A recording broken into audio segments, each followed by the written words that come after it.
इस रक्षाबंधन में नीतीश कुमार की तरफ से महिलाओं को एक खास तोहफा दिया जा रहा है और तोहफा बहुत ही ज़रूरी है क्योंकि आए दिन महिलाओं के साथ बहुत सारी प्रॉब्लम्स हो रही है। तो उसको लेकर करके नीतीश सरकार काफ़ी कुछ देने के फिराक में है और काफ़ी कुछ देना इसलिए भी चाहते हैं कि कमिंग इलेक्शंस भी नज़दीक है।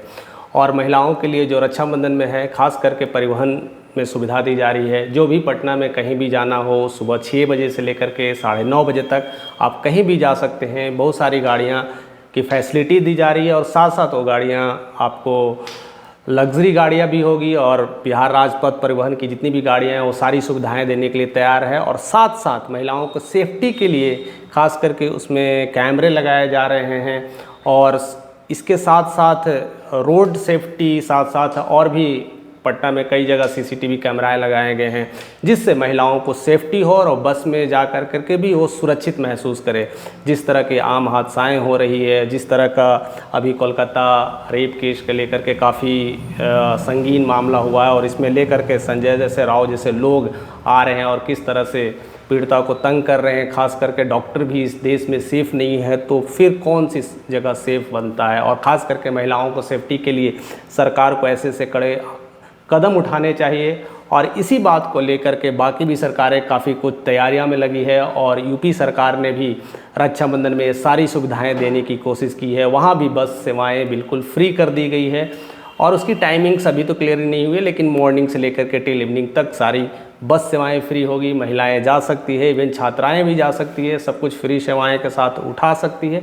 और सब कुछ इसके साथ साथ सिक्योरिटी के भी ध्यान में रखी जा रही है और वहाँ भी सीसीटीवी कैमरा रोड पे हाईवे पे लगाने की प्रावधान चल रही है और लग भी रही है। जितना मैं समझ में रखता हूँ, जहाँ तक पटना को मैंने देखा है तो बहुत सारे रोड पे सीसीटीवी कैमरे लगाए जा चुके हैं और काफ़ी कुछ सावधानियाँ रखी जा रही है कि आने वाले टाइम में जिस तरह से कोलकाता में ऐसे दर्दनाक हादसा हो रहे हैं और भी कई जगह जो संभावनाएँ बन रही है उसको टाला जा सके और जिससे सरकार ने कड़ी अपनी कमर कस ली है और पूरी तरह से अपने आप को तैयार कर रखी है। नहीं तो इस बार हम सिर्फ और सिर्फ जिम्मेदारी सरकार को ही ठहराएंगे। कुछ सरकार की भी कमियां होती है और कुछ हम लोगों को भी क्षमताएं में कमी होती है क्योंकि हम लोग उस तरह से फाइट नहीं कर पाते हैं, उस तरह से न्याय के लिए सही से लड़ नहीं पाते हैं और हमें सिर्फ मेंटली तैयार किया जाता है। इस रक्षाबंधन में बहुत सारी लड़कियों को साथ साथ या माताओं को यह कसम खानी चाहिए कि इस बार रक्षा करने के लिए सिर्फ भाई को ही आगे नहीं आना पड़ेगा। इस बार रक्षा करने के लिए हम खुद तैयार होंगे, हम हर तरह से सशक्त होंगे, मजबूत होंगे और अपने आप को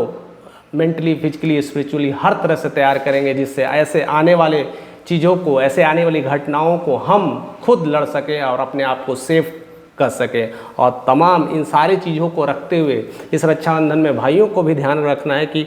बहनों को ज़्यादा से ज़्यादा सुरक्षा प्रदान करें और आने वाली जितनी घटनाएं हो रही है उसको रोका जाए क्योंकि हम एक दूसरे को ही सुरक्षा नहीं दे पाएँ तो दुनिया में कौन किसको दे पाएगा। इसी वजह से बहुत सारी जो महिलाएं हैं खास करके अपने बच्चों को, अपनी बच्चियों को बाहर पढ़ने के लिए नहीं भेज पा रही है। इस तरह के दर्दनाक जो घटनाएँ हो रही है इसी की वजह से बहुत लोग जो गाँव में रहते हैं, विलेज में रहते हैं, वो बाहर नहीं पढ़ा रहे बच्चों को। शायद उन्हें भी डर लग रहा है कि शायद उनकी बच्ची सेफ होगी कि नहीं होगी। इसलिए इस सारी चीज़ों को नज़र में रखना है और शिक्षा तो बहुत ज़रूरी है क्योंकि शिक्षा बिना कुछ भी चीज़ें नहीं मिल सकती। हमें लगता है कि हम अपने बच्चे को घर में रख करके सेफ कर सकते हैं और अनएजुकेटेड रख सकते हैं, तो ये काफ़ी संभव नहीं है। इससे आपकी मानसिकता तो गई और बच्चों की मानसिकता धरी की धरी रह जाएगी और चीज़ें बिगड़ती चली जाएगी। तो आपको तो शिक्षित करना ही करना है, एजुकेट करना है बच्चों को और ट्रेंड करना है, उसे मेंटल, फिजिकल और स्पिरिचुअली हर तरह से ट्रेंड करना है जिससे आने वाले ऐसी घटनाओं को वो फाइट कर सके, अंजाम दे सके और अपने आप को इंडिपेंडेंट वुमेन कहलाए। तो इसलिए इस बार रक्षाबंधन में कुछ ऐसे कस्में खाएँ, कुछ ऐसे वादे करें और इस तरह से अपने आप को भी सुरक्षित रखें, अपने देश को भी सुरक्षित रखें और आने वाले जनरेशन्स को भी सुरक्षा प्रदान करें।